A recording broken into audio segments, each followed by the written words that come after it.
Welcome back.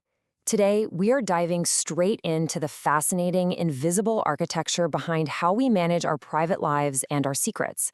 It's a process happening around us constantly, mostly without us even realizing it, but it absolutely governs our deepest relationships and our everyday interactions. You know that sinking feeling? Think about a time you shared a secret and it completely backfired. You trusted someone, you opened up, and somehow that info got out or was used against you. We've all been there. Let's use that universal experience of betrayed trust to uncover exactly why it feels so violating.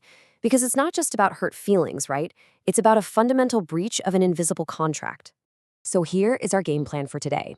We'll be covering the architecture of a secret, drawing your boundaries, boundary turbulence, the social media minefield, navigating family and health data, and finally, how to recalibrate those invisible walls.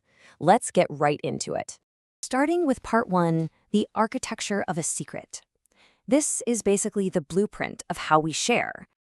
To really wrap our heads around this, we've got to talk about researcher Sandra Petronio's 1991 Communication Privacy Management Theory, or just CPM for short.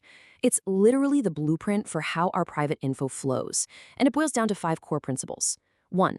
We believe we own our private information. It's ours. 2. Because it's ours, we control it using personal privacy rules. 3, and this is where it gets tricky. When we share that info, the person listening becomes a co-owner or a shareholder. 4, we now have to negotiate mutually agreeable rules with that new co-owner about who else is allowed to know. And 5, if those rules aren't negotiated well or if they're broken, we experience what's called boundary turbulence. It perfectly illustrates how we act like the strict owners of a corporation who recruit shareholders and why we absolutely have to agree on the terms and conditions to protect our most valuable assets. Moving on to Section 2, drawing your privacy boundaries. How do we map out what's mine versus what's ours? To understand how we actually enforce these rules, picture drawing invisible borders on a map to guard your most vulnerable stuff. When you keep a secret entirely to yourself, it sits safely inside a personal boundary. Imagine thick, heavy, impregnable walls. But the second you whisper that secret to a friend, boom, that boundary expands to include them. It becomes a collective boundary. The walls stretch out, they become thinner, and most importantly, they become way more permeable.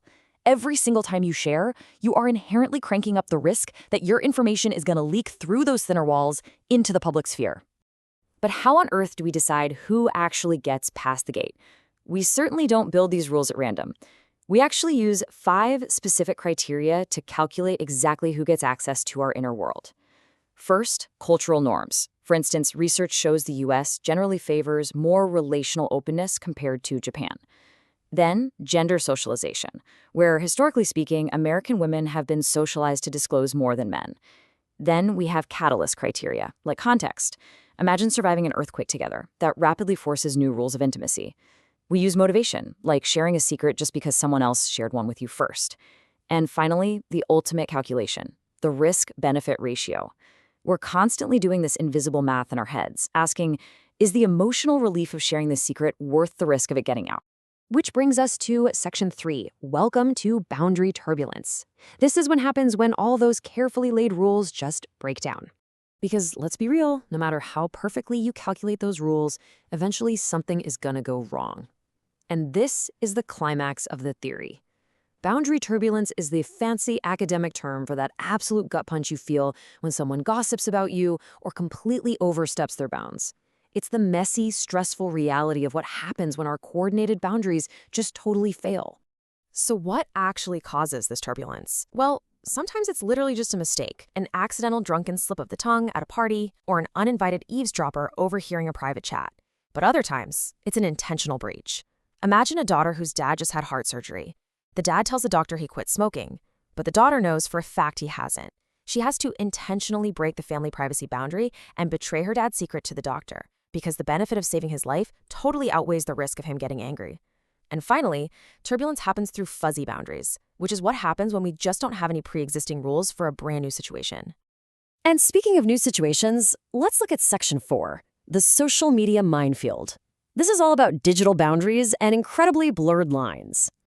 The ultimate example of a fuzzy boundary in the modern digital world happened right when social media first exploded. Remember when parents first started creating Facebook accounts and sending friend requests to their teenagers? It was chaos. It violently collided the family context right into the peer context. Before that, teenagers had thick personal boundaries between what they told their friends and what they told their parents. Social media forcibly made those boundaries permeable, creating massive turbulence because the rules of ownership simply hadn't been written yet. And this perfectly illustrates how we try to manage that chaos today. Researchers actually visualize platforms like Twitter as a giant disclosure onion. On the outer layers, we're effortlessly broadcasting our daily lives and our entertainment preferences to literally anyone who will listen. But as you peel it back to social identity, and then to competence and socioeconomic status, those boundaries get much thicker. And at the absolute innermost core, our health data. We fiercely conceal our health information, wrapping it in the thickest boundary possible online. That naturally leads us to Section 5, Navigating Family and Health. These are the truly high-stakes disclosures. When we dive into these deeply personal realms, the stakes for privacy management are astronomical. Co-ownership here requires immense trust. Take pregnancy loss, for example. Studies show that couples often frame a miscarriage as a distinct, shared experience, mutually exerting joint ownership over who gets to know outside the relationship. For patients navigating HIV or AIDS, they have to carefully balance the profound need for social support against the devastating risks of social stigma. And for members of the LGBTQ+ community, coming out is a deeply calculated privacy disclosure that acts as an identity-affirming resistance. In every single one of these cases, letting someone inside that boundary is an incredibly brave act of co-ownership. And sometimes the decision to share or conceal is purely a matter of survival versus thriving. For instance, studies on obstetric fistula patients in developing countries found that the vast majority of women hide their diagnosis. Why? Because the severe social stigma makes opening that boundary just too dangerous. They conceal to survive. On the flip side, research looking at formerly obese individuals who reached a normal weight found they frequently choose to share their past struggles. The emotional benefits of revealing their journey and inspiring others just absolutely obliterates any perceived risks. Our privacy rules adapt to whatever we need to survive or to thrive. Finally, Section 6, Recalibrating Your Invisible Walls. Let's look at how we actually learn from all this turbulence. So the worst happens. Your boundary is broken. You might think that privacy breach permanently ruins the relationship, but it really doesn't have to. Studies actually show that if you utilize what researchers call confrontation efficacy, which is just a fancy way of saying you have the guts to confront the violator directly, you can recalibrate. If you sit down, explicitly renegotiate the rules for future sharing, and express exactly why the breach hurt you, that turbulence can act as a catalyst. It can lead to real forgiveness and build an even stronger, more trusting bond than you had before. The turbulence actually becomes the very thing that teaches you how to protect each other. I want to leave you with this to chew on. We've talked so much about how we try to control our secrets, drawing these invisible lines to protect our vulnerabilities. But with our digital linkages constantly expanding, with social media platforms, search engines, and smart devices tracking literally every move we make, does true, thick-walled personal privacy even exist anymore? Or in the digital age, are we all just uneasy co-owners of each other's data?